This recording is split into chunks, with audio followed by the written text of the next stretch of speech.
네, 반갑습니다. HR레시피 정노무사 장농사입니다. 안녕하십니까? 네. 오늘은 어떤 주제 가지고 오셨나요? 네. 오늘은 실업급여 집중 탐구를 한번 해보도록 하려고 합니다. 네. 혹시 실업급여 받아보셨나요? 그럼요. 왕년에 저도 실업자였던 적이 있어서. 네, 저는 한 번도 받아본 적이 없어가지고요. 궁금하더라고요. 먼저 올해 2022년 1월 1일부터 네. 실업급여 관련해서 달려지는 부분이 있을까요? 네네네. 배달 라이더를 비롯한 이제 퀵서비스 기사들, 그리고 대리운전 기사, 이런 이제 플랫폼 종사자들한테 고용보험이 적용이 됐어요. 왜냐면 이런 분들도 워낙에 변동성이 많고 이직을 하는 경우가 많다 보니까 실업급여 또는 이제 고용보험의 적용의 필요성이 느껴진 거죠. 근데 이제 모든 플랫폼 종사자가 다 되는 건 아니고요. 기본 요건이 있어요. 첫째는 1개월 이상의 노무 제공 계약을 한 사람이어야 되고요. 또 월 보수액이 이제 80만 원 이상인 경우에 고용보험이 적용이 되고, 다만 이제 안타깝지만 만 65세 이상의 고령 라이더나 플랫폼 종사자들은 해당이 되지 않습니다. 그리고 이제 2020년 12월에는 이제 예술인, 그 다음에 2021년에는 7월에 특고 12개 직종에 이제 고용보험이 적용이 됐잖아요. 그러면 이제 이분들 실업급여는 어떻게 되는 겁니까? 예술인 분들하고 특고 12개 종사자 분들이 이제 다 적용이 됐고, 방금 말씀드린 플랫폼 종사자까지 적용이 돼서 이런 분들이 다 고용보험 적용 대상이 됐는데요. 요건이 있습니다. 첫째는 실직한 플랫폼 종사자가 24개월 동안 최소 12개월 이상의 이제 보험료를 납부해야 돼요.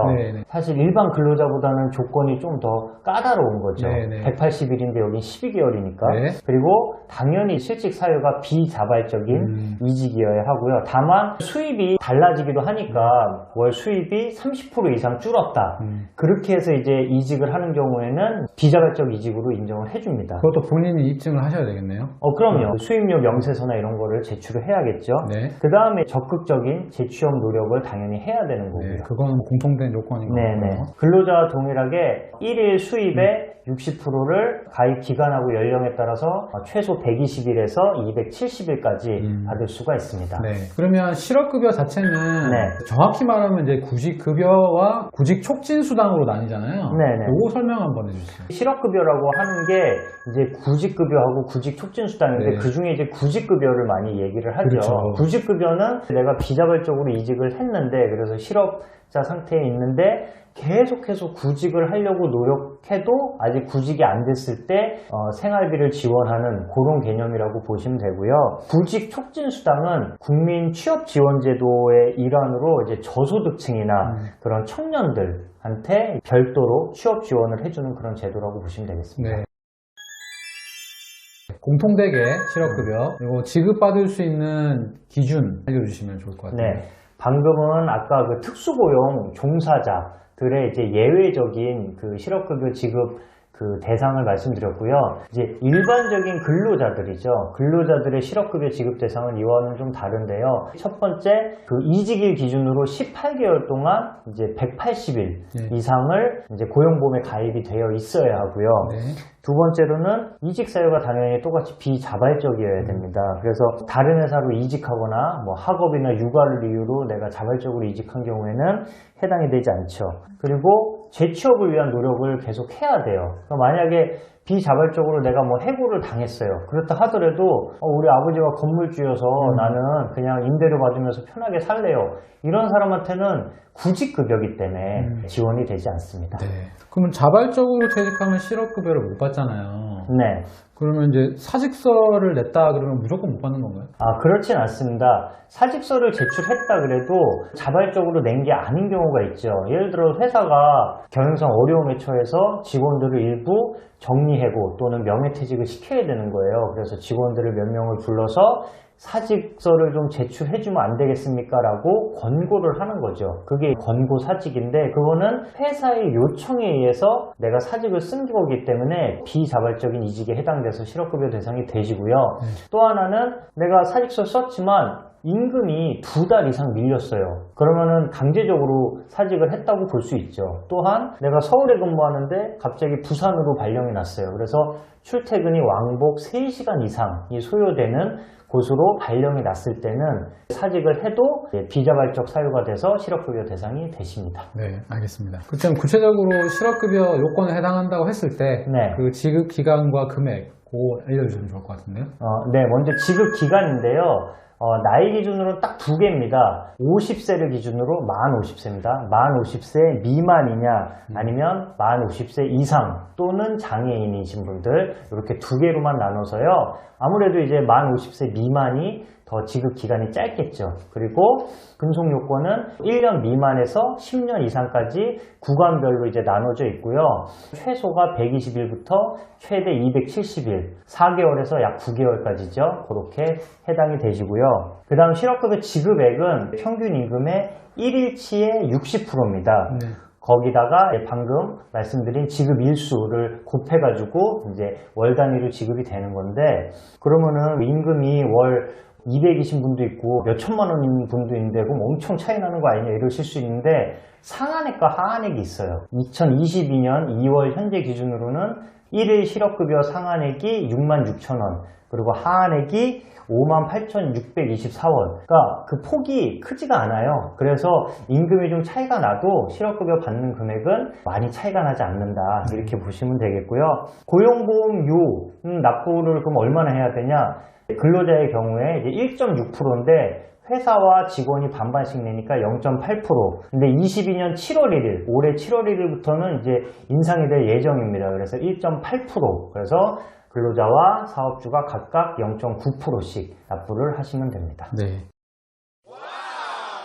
자, 그러면 실업급여 신청 기한이 퇴직 후 1년이잖아요. 네. 기한 지나면 못 받는 건가요? 아, 네. 안타깝지만 1년까지만 받을 수 있습니다. 이게 무슨 말이냐? 네. 내가 1월 1일에 퇴직을 했어요. 그러면은 딱 12월 30일이 지나면 그때부터는 안 주는 거예요. 그러니까 내가 근속하고 뭐 나이하고 계산해 봤더니 240일, 그러니까 8개월을 받을 수가 있어요. 그런데 퇴직을 하고 신경을 못 쓰느라 한 6개월 정도를 놓치고 있었던 거예요. 네. 그러다가 나 실업급여 대상이야? 그래서 6개월이 지나서 신청을 해서 승인을 받았어요. 그러면은 1년이 될 때까지 6개월밖에 안 남았죠.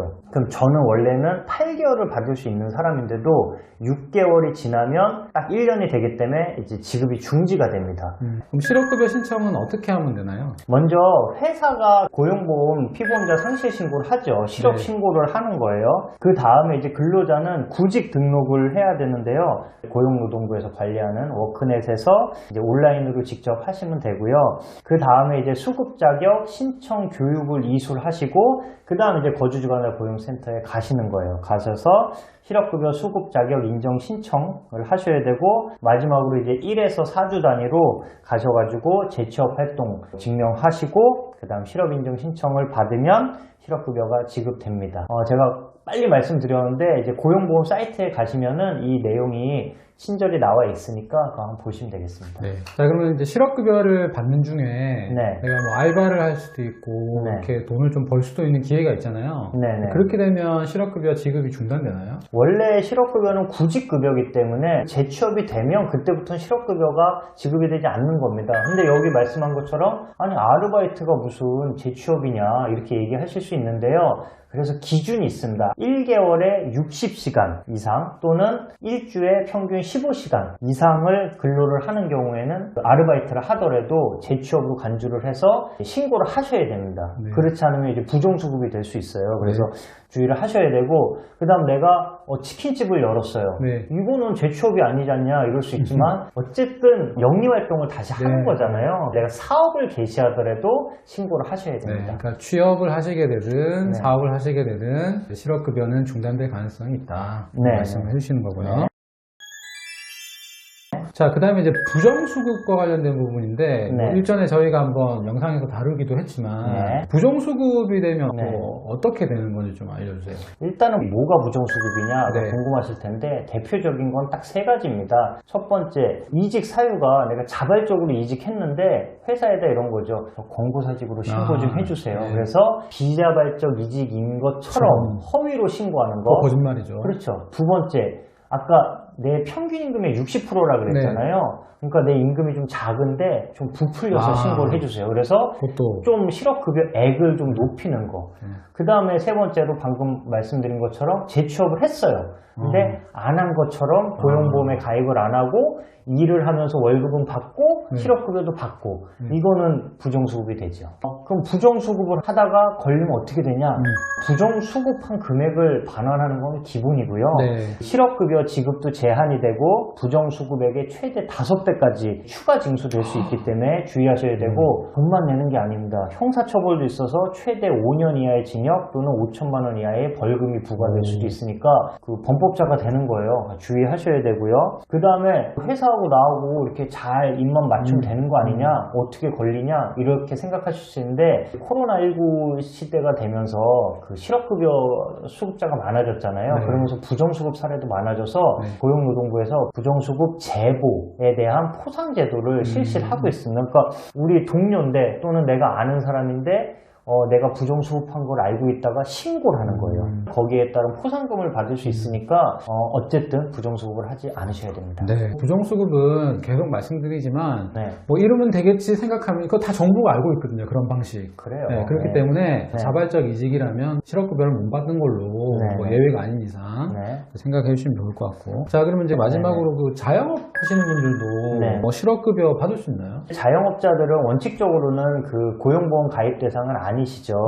이제 이미 가입 대상이라 그래서 내가 가입을 하고 싶으면 고용보험에 가입을 하실 수가 있습니다. 모든 자영업자가 고용보험에 가입할 수 있는 건 아니고요. 대기업 총수 이런 분이 가입하면 좀 이상하죠. 그래서 50인 미만의 근로자를 사용하는 소규모 자영업자에 한해서 본인이 희망할 때 이미 가입을 할 수 있는 겁니다. 그리고 자영업자 실업급여를 받으려면 특고 종사자와 똑같이 24개월 동안 이제 1년 이상 고용보험에 가입해 있어야 되고 비자발적 실업, 재취업 노력 이런 걸 해야 되고요.